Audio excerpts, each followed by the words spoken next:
Hello বন্ধুরা, সবাই কেমন আছেন? আশা করি সবাই ভালো আছেন। মন্ডল টিউটোরিয়াল ইউটিউব চ্যানেলের নতুন একটি ভিডিওতে আপনাকে স্বাগত জানাই। আজকে বন্ধুরা আপনাদেরকে দেখাবো যে ই রেশন কার্ড, ঠিক আছে, সেখানে আপনি যে ই রেশন কার্ডটা কীভাবে ডাউনলোড করবেন। তো বন্ধুরা আজকে আমি দেখাবো যে কিভাবে আপনি রেশন কার্ড ডাউনলোড করবেন, ঠিক আছে। তারপরে আপনাদের দেখাবো যে রেশন কার্ডটা কী করে আপনি সিগনেচার ভ্যালিডেশন করবেন। তো প্রথমে আপনি একটা ব্রাউজার নিয়ে নেবেন, ঠিক আছে। সেখানে সার্চ বারে গিয়ে লিখবেন রেশন কার্ড। ওকে, রেশন কার্ড লিখে সার্চ করলে দেখুন প্রথমে একটা অফিসিয়াল ওয়েবসাইট চলে আসবে। এটা department of food and supplies, government of West বেঙ্গলের, ঠিক আছে। তো এই অপশান আপনি ক্লিক করবেন। ক্লিক করার সাথে সাথে আপনার কাছে দেখুন এরকম একটা অফিসিয়াল ওয়েবসাইটের অফিসিয়াল ড্যাশবোর্ড চলে আসবে, ঠিক আছে। এই ড্যাশবোর্ডের দিকে নিচে যেদিকে স্ক্রল ডাউন করে যাবেন, গেলে নিচে দেখুন ই রেশন কার্ড, এবং এখানে প্রচুর কাজ করা যায়, রেশন রিলেটেড প্রচুর কাজ করা যায়।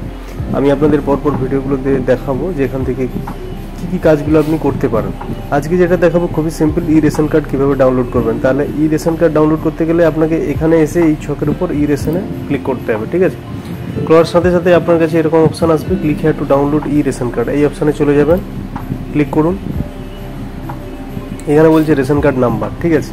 আপনি যে রেশন কার্ডটা ডাউনলোড করতে চাইছেন সেই রেশন কার্ডের নাম্বারটা এখানে বসাতে হবে, এবং নিচে এই ক্যাপচাটা বসাবেন, ঠিক আছে। দেখে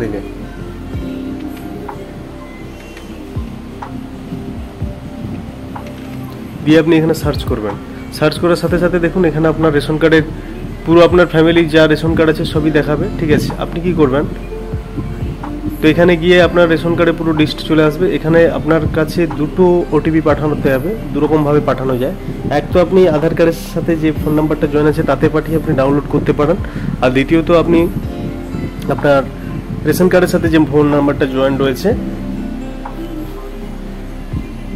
সেই নাম্বারে আপনি ওটিপিটা নিতে পারেন। আমি রেশন কার্ডের সাথে যে ফোন নাম্বারটা জয়েন রয়েছে সেটা নিচ্ছি, 4টা সংখ্যার ওটিপি হয়, আর আধার কার্ডের ওটিপিটা নিলে 6টা সংখ্যার ওটিপি হয়। ওকে, এবার আমার ওটিপিটা চলে এসছে, আমি এখানে বসিয়ে দিলাম, ঠিক আছে। বসিয়ে দিয়ে এখানে কিন্তু আপনাকে কনফার্ম হতে হবে যেটা আমারই নাম্বার, ঠিক আছে।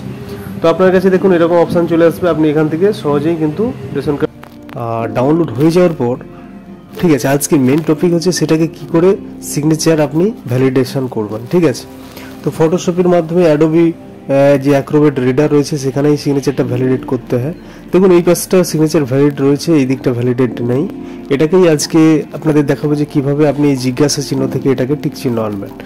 তো প্রথমে আপনি কি করবেন, এখানে রাইট ক্লিক করে, ঠিক আছে, নিচে শো সিগনেচার প্রপার্টিজ এই অপশানে যাবেন, গিয়ে, ঠিক আছে, এরকম একটা ড্যাশবোর্ড আসবে। এখান থেকে ট্রাস্টে যাবেন, ঠিক আছে। ট্রাস্টে এসে ওকে করবেন।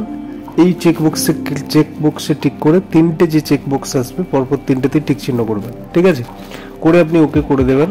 ওকে করে একটু নিচের দিকে স্ক্রল ডাউন করবেন, আর একটা ওকে থাকবে, এবং নিচে ভ্যালিডেশন বলে অপশান থাকবে, সিগনেচার ভ্যালিডেট। দেখুন সিগনেচারটা কিন্তু ভ্যালিডেট হয়ে গেল।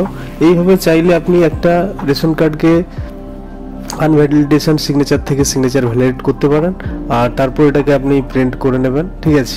তো বর্তমানে এই রেশন কার্ড বিভিন্ন রকম ক্ষেত্রে প্রয়োজন হয়, বা আধার কার্ড ক্ষেত্রেও তাই, ঠিক আছে। সিগনেচার ভ্যালিডেশন এভাবেই করবেন। আজকের ভিডিওটা এইটুকুই। আর ভিডিওটি যদি ভালো লাগে, ইনফরমেটিভ মনে হয়, অবশ্যই চ্যানেলটিকে সাবস্ক্রাইব করুন নতুন নতুন ভিডিও পাওয়ার জন্য। আর আজকের এই ভিডিওটিকে লাইক করুন। আপনাদের এটা একটা প্রবলেম ছিল, সেটা সলভ হয়ে গেল। সবাইকে থ্যাংক ইউ, ধন্যবাদ।